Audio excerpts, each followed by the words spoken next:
Welcome back. We are doing something a little different today. Usually we take a pretty wide variety of sources, articles, data sets, op-eds, and we try to give you that broad, the 360-degree overview of a topic. We go wide. But today, we're narrowing the aperture. We're going to do what we call a discernment drop. That's right. And for anyone who listens regularly, it's probably worth clarifying the distinction there. A standard deep dive, that's often about information consumption. Right. A discernment drop is more about synthesis. It's really for the learner who wants to go beyond just the what and really dig into the why. Yes. We're looking for the underlying philosophical, maybe even theological architecture of a specific argument. We aren't just reporting on the weather. We're trying to understand the climate change. Exactly. We want to treat this space as an analytical lab. And the specimen on the table today is, well, it's a heavy one. It's a sociological and cultural phenomenon that seems to be permeating every layer of our lives, from, the nursery all the way to the courtroom. Yeah. We're talking about the demonization of responsibility. It's a strong phrase, isn't it? Demonization. It implies that we haven't just, lost track of responsibility. No. It suggests we have actively turned against it. We've made it the villain in the story. It is strong. And the central question we are wrestling with today is this. Have we constructed a society that is effectively allergic to consequences? Allergic. That's a good way to put it. Have we built a world where that negative feedback loop, which, for most of human history used to be the primary teacher of human character, has been completely severed? And to guide us through this analysis, we are looking at a very specific text. According to the sermon by Pastor John L. Widdifield, specifically his text titled Insane, and his broader work on the erosion of accountability in modern society. The answer to that question is a resounding yes. Right. And he identifies what he calls a pathology in the modern culture. A pathology, that's the right word for it. He treats this not as, a series of isolated incidents, but as a systemic sickness of the will. A sickness of the will. Wow. And Pastor John, he outlines 11 specific factors that he believes contribute to this erosion of accountability. Our mission today is to unpack them one by one. And we're not just going to list them. We need to understand the connective tissue between them. Yes. We need to see how the way we treat a 6-year-old on a soccer field somehow connects to how we treat a 30-year-old with a student loan. Right. We're going to look at everything from upbringing to economics to the legal system. But let's start at the beginning. The developmental crucible, education and upbringing. And Pastor John starts with something that has, frankly, become almost a cliche in cultural commentary. But he argues it's the foundational brick in this wall of irresponsibility. He's talking about the participation trophy. The participation trophy. It is a cliche, I agree. But we have to be really careful not to dismiss it just because it's been, memed to death on the internet. Cliches often exist because they point to a ubiquitous truth. And Pastor John identifies the prevalence of awards for mere participation as a critical starting point. So let's play devil's advocate right away, because the counter argument is always, it's just a plastic trophy. It makes the 6-year-old feel included. What's the harm? Why does Pastor John think this is so foundational to destroying accountability? Because it's about the fundamental disruption of the human reward system. I mean, if you look at human psychology, or really any behavioral biology, the connection between effort and outcome is sacred. It's the dopamine loop that drives evolution and learning. Okay, break that down. Simple. I exert effort, I struggle, I maybe fail a few times, then I achieve a result and I get a reward. That loop reinforces the value of the effort. It tells the brain, hey, this strategy, it works. That struggle was worth it. Right. It validates the struggle. It makes the sweat equity mean something. Precisely. And Pastor John's argument is that when you introduce the participation trophy, the reward for presence rather than for performance, you sever that link. You're introducing noise into the signal. You are telling the developing mind that showing up is synonymous with achieving. Which creates a distorted view of reality. Because the real world, generally speaking, doesn't operate that way. Not at all. If I just show up to my job but I don't actually do anything, I don't get the bonus. I probably get fired. Exactly. And the theological or, philosophical implication is even deeper. If the reward is constant, regardless of the outcome, the incentive to take responsibility for the quality of the outcome just it vanishes. Think about it from the kid's perspective. Why should I stay late to practice my free throws? Why should I study the extra chapter for the test? If that little plastic gold statue is handed to me, regardless whether my team wins or loses, whether I score 0 points or 20, the distinct value of competence is just eroded. It shifts the entire value system away from achievement and towards participation. It flattens the hierarchy of competence. And that flattening effect, that sounds dangerous. It is dangerous because it breeds a very specific type of entitlement. The logic becomes, if I get the trophy just for breathing, then I start to believe that the world owes me validation simply because I exist, not because I contribute anything of value. And Pastor John argues this doesn't just stay on the sports field. It bleeds directly into the classroom. Yes. Which brings us to his second point in this developmental category. The modern education system. This is where we see the institutionalization of that participation mindset. Pastor John points directly to schools moving away from failing grades. We see the rise of the no-zero policy. Are you familiar with this? I've heard of it, yeah. It's where a student who submits absolutely nothing, literally zero work, they get a 50% instead of a 0, right? Correct. And the logic, or the state of logic, is usually that a 0 creates a mathematical hole in the grade point average that is just too deep to climb out of. So it's demotivating. So they say. To keep the student engaged, we give them half credit for doing nothing at all. It's essentially a floor. There's no basement. And the driving force behind that, it's always stated as self-esteem. Yeah. We don't want to crush the kid's spirit. We don't want them to feel bad about themselves. Right. That's the legacy of the self-esteem movement, which really gained traction in the, late 80s and 90s. It operated on a core hypothesis. If a child feels good about themselves, they will perform better. Which sounds good on paper. It sounds great. But Pastor John suggests we've got the equation completely backward.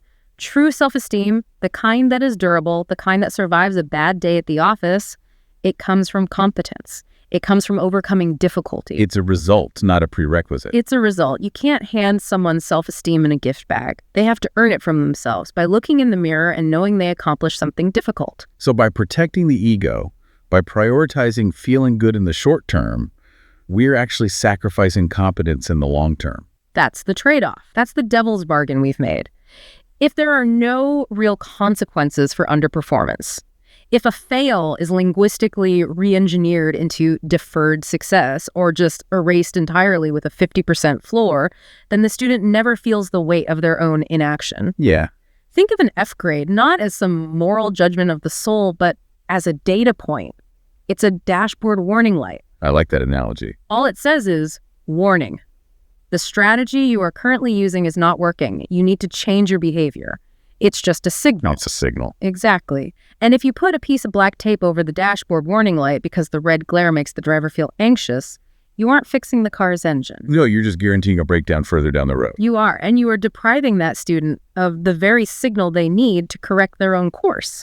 That leads perfectly into the third concept in this developmental category, which is handling failure, or what we could call the cushioning effect.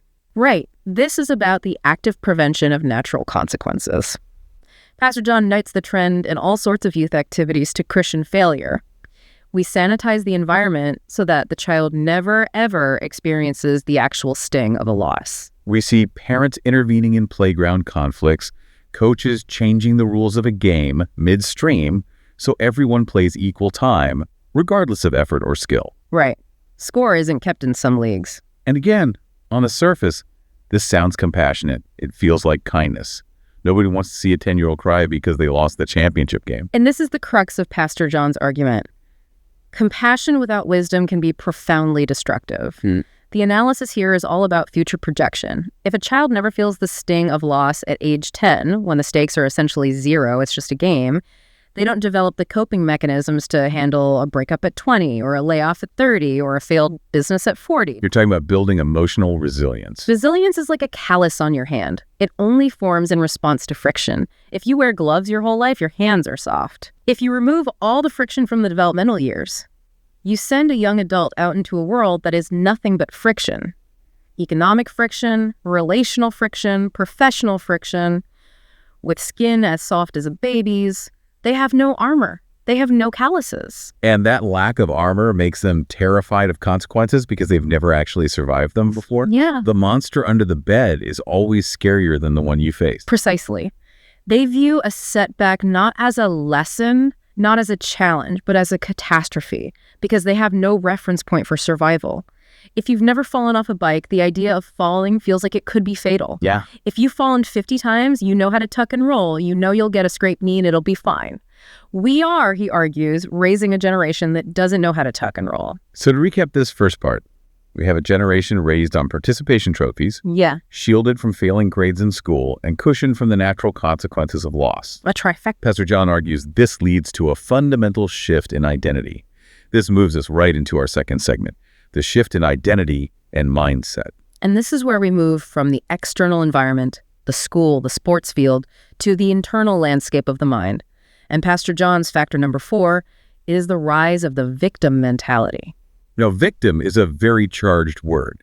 So let's unpack how Pastor John is using it here. He's not necessarily talking about actual criminal victimization. He's contrasting it with agency, right? Yes, that's the critical distinction. Think of it as a binary way of engaging with reality. You are either an agent, someone who acts upon the world to create change, or you are a victim, someone who is acted upon by the world. The protagonist versus a side character. In a way, yes, an agent is the author of their own story. A victim is a character to whom the story happens. And Pastor John observes a cultural shift where identifying as the victim has become the preferred social currency. But why?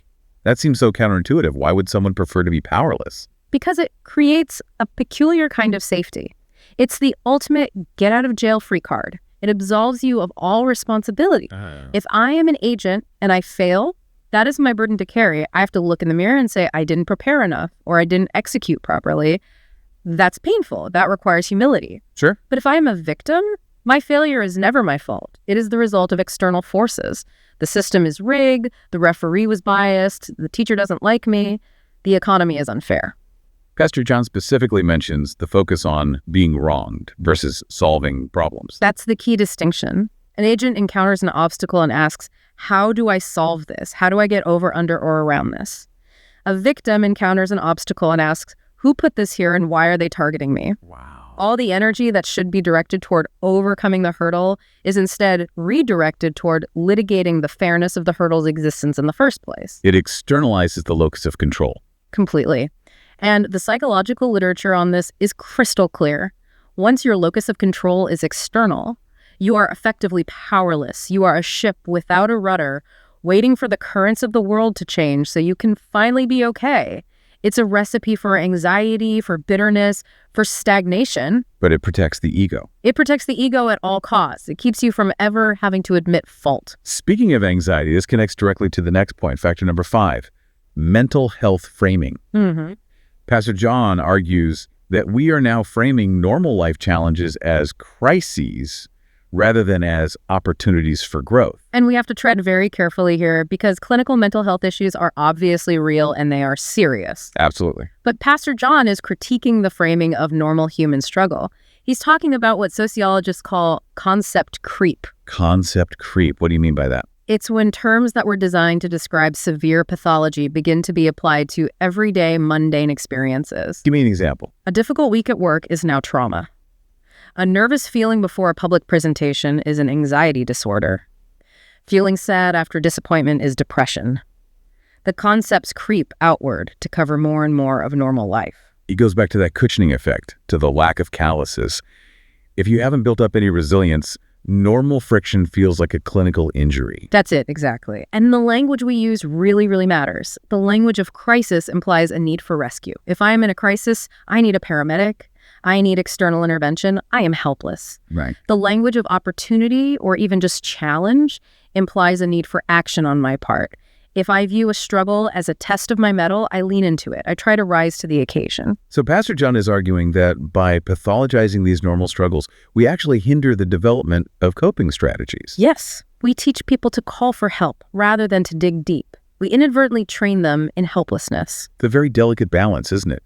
Acknowledging the reality of struggle without enabling a sense of helplessness. It's the tightrope. And Pastor John suggests we have fallen off the side of enabling helplessness. We are too quick to validate the idea that I can't handle this, instead of reinforcing the more empowering and often more true message that this is hard, but I can handle this, and it will make me stronger. The third concept in this mindset section, factor number 6, is something Pastor John calls the you do you culture. Yes, the triumph of hyper-individualism. You do you. It sounds so liberating, doesn't it? It's the ultimate validation of personal autonomy. Live your truth, follow your bliss. It's everywhere. But you're implying there's a shadow side. The shadow side is the collapse of collective responsibility. If the highest moral good is my truth and my comfort and my personal path, then the social contract begins to fray at the edges. What do you mean by the social contract? Society is, at its core, a web of mutual obligations. I agree not to play loud music at 3 a.m. out of consideration for you, and you agree not to block my driveway out of consideration for me.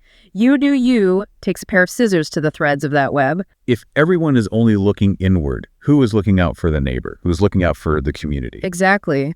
Pastor John argues this philosophy dramatically reduces the emphasis on our consideration for others' well-being. It creates a solipsistic world where I am the main character and everyone else is just an NPC, a non-player character in my movie. Right. And if you are just a supporting character in my story, I don't really owe you any accountability. I only owe it to myself, to my own happiness. It's a very clever way to justify selfishness by reframing it as self-care or authenticity.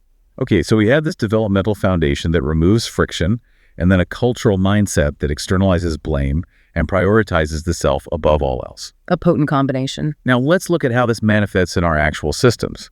Pastor John identifies specific structural incentives that reinforce this lack of accountability. This is our third segment. And this is where we get into policy and economics. And again, just to be clear for everyone listening, we are not taking a political stance here. We are analyzing Pastor John's argument strictly through the lens of incentives and signaling. We're looking at the behavioral economics of these policies. Right.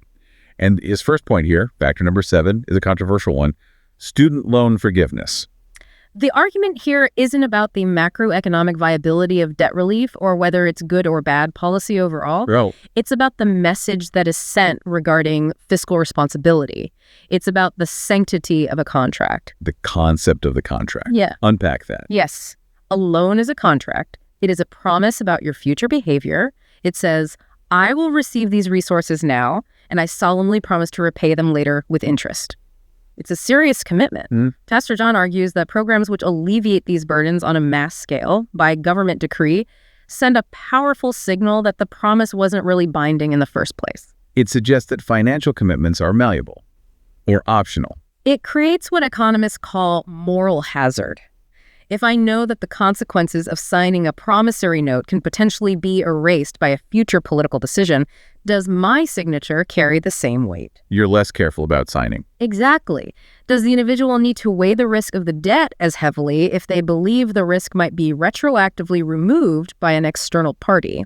It teaches that you can enter a binding agreement without truly being bound by it. And that idea links directly to the broader point about expanded safety nets, which is factor number 8. Right. Pastor John is quick to acknowledge that safety nets are a hallmark of a compassionate, civilized society. Of course. But he raises the crucial question. At what point does the safety net become a hammock? A hammock. That's a very vivid image. It implies rest, passivity, maybe even leisure. The tension here is between providing necessary support for those who fall and creating a situation that inadvertently encourages reliance on that external help. If the state provides too much cushioning, Pastor John argues, it reduces personal motivation. We see a subtle but powerful shift from relying on one's own efforts to relying on government support. It goes back to agency. If I'm walking a tightrope but there's a big, soft, bouncy net 5 feet below me, do I focus as intently on staying on the rope? Basic economic theory, and frankly, a lot of human psychology, suggests no. Incentives matter. If you subsidize non-work or non-performance, you generally get more of it. Pastor John's concern is that we are inadvertently incentivizing a lack of drive.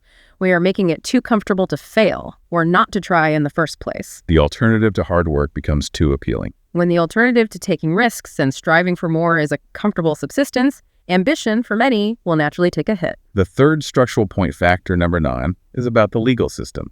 Specifically, the explosion in liability lawsuits. This is the fear aspect of the accountability problem. We live in an incredibly litigious society, and Pastor John points out that this has led to a culture of extreme risk aversion. People are just afraid to move, afraid to make a decision. People in institutions now act not to achieve a positive good, but to avoid being sued.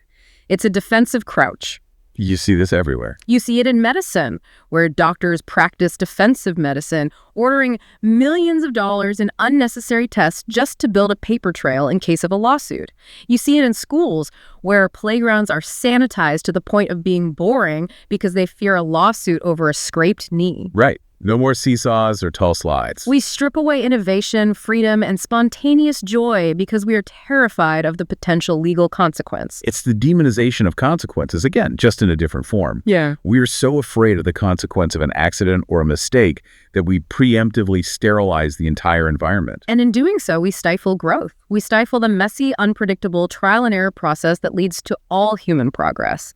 A society that lives in a permanent defensive crouch cannot move forward. It can only hope not to fall backward. Okay, so we've covered the upbringing, the mindset, and the structural and legal systems. Now let's look at the air we breathe, the social layer, communication and perception.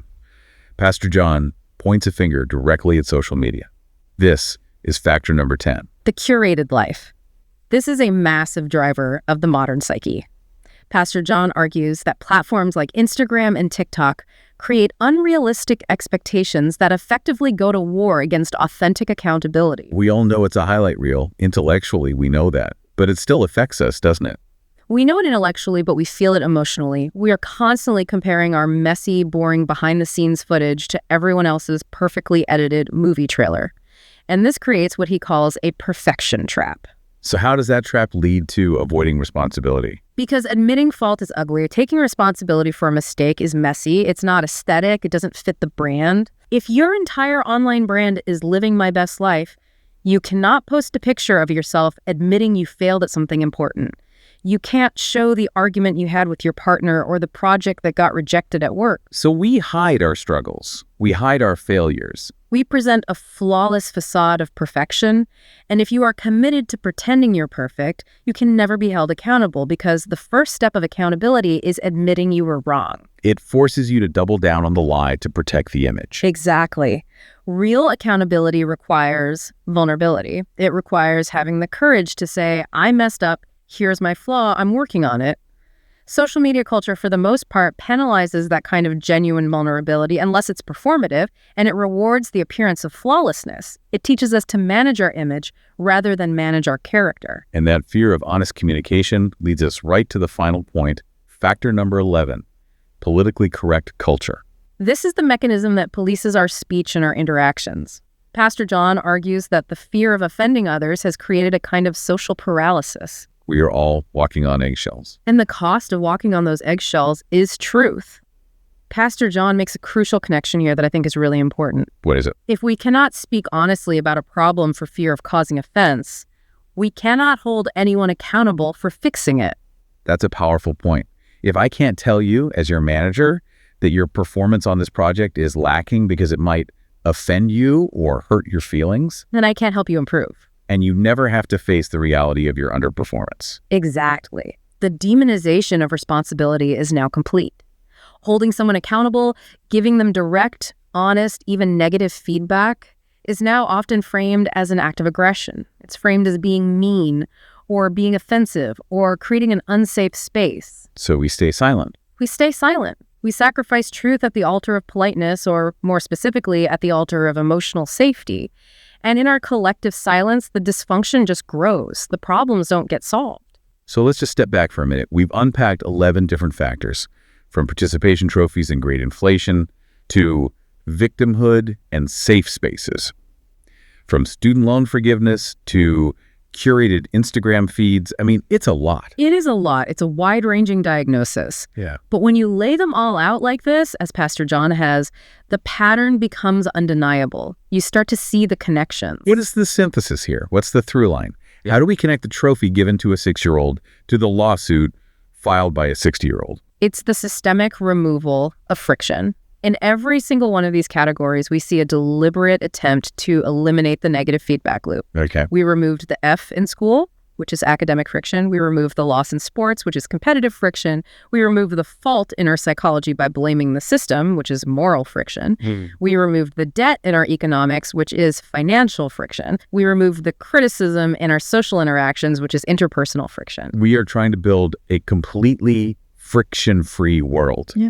A perfectly smooth, padded environment. And the inevitable result of a friction-free world is a fragility of character. That is the core diagnosis. Wow. Pastor John concludes that the demonization of responsibility stems from one fundamental choice we've made as a culture.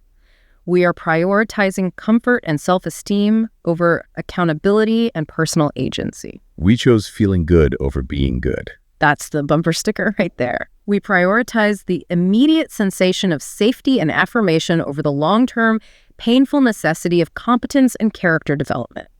We have, in his view, traded our birthright of agency for a bowl of comfortable, warm porridge. So given that diagnosis, what's the prescription? Where do we go from here? Pastor John talks about a balanced approach. Yeah, and this is important. The goal isn't to swing the pendulum all the way back to some Dickensian nightmare of cruelty. We don't want to crush people. Right. But we must reintroduce the concept that individual growth requires challenge. It requires friction. We need to find a way to support people through their struggles without removing the struggles themselves. We need to start valuing agency again. We need to value the dignity of consequences. There is a profound dignity in being held accountable. It means I respect you enough to believe you can handle the truth about your performance. It means I treat you as an agent capable of change, not a fragile victim who needs to be protected from reality. That's a really profound shift in perspective. Accountability is a form of respect. It's the highest form of respect. It says, you are capable of better. And because I believe in you, I am not going to lower the bar for you. I am going to expect you to jump. This has been a heavy discernment drop. We've gone very deep into what Pastor John sees as the pathology of our culture. It's necessary work, though. As the title of his text, Insane, suggests, continuing to do the same thing over and over again, removing consequences and expecting a different result, expecting to produce responsible, resilient adults, is madness. Right. If we keep removing the friction, we cannot be surprised when we produce characters that are fragile and smooth. I want to leave you, the listener, with a final thought, something to chew on as you go about your week.